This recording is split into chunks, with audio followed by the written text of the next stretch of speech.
नहीं पढ़ाया।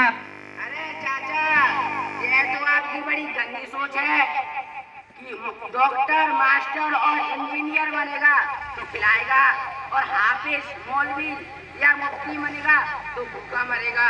ला हौला वला कुव्वता इल्ला बिल्लाह। अरे चाचा, यह आपकी ही सोच नहीं बल्कि अक्सर लोगों की सोच है कि हाफिज, मौलवी और मुफ्ती खा कमा नहीं सकते। यह बहुत ही गंदी सोच है। खिलाने वाली जात सिर्फ अल्लाह की है।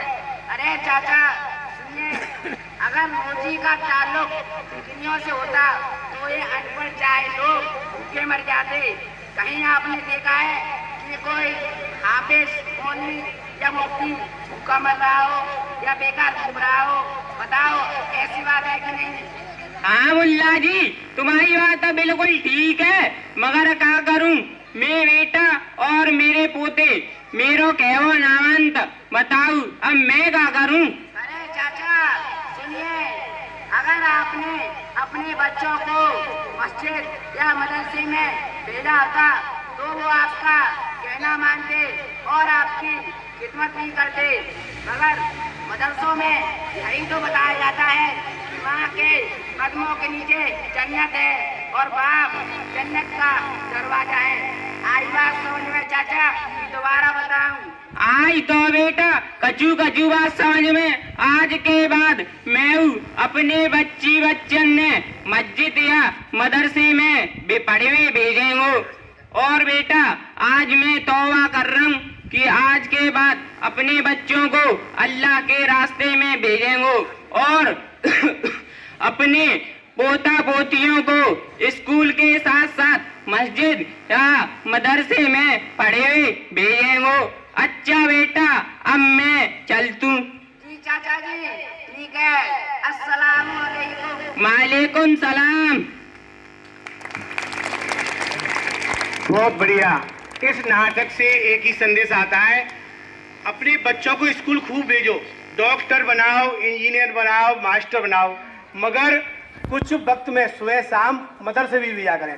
मदरसे में क्या मिलती है? दीनी तालीम कि अपने अल्लाह का नाम लेना चाहिए, अपने माँ बाप की खिदमत क्या होती है, अपने बड़ों की खिदमत क्या होती है, चोरी करना पाप है, बड़ों का अदब करना चाहिए, ये सारी चीज़ें मदरसे में सिखाई जाती हैं। तो मैं सारे अहबाबों को तो यही कहता हूँ कि अपने बच्चों को स्कूल में खूब भेजो और डॉक्टर बनाओ, इंजीनियर बनाओ, उन्हें पढ़े लिख कर बहुत बड़ा बनाओ, मगर मदरसों में भी भेजा करें अपनी बेटियों को और अपने बच्चों को, ताकि इन्हें दुनिया के साथ साथ दीनी तालीम भी मिल जाए।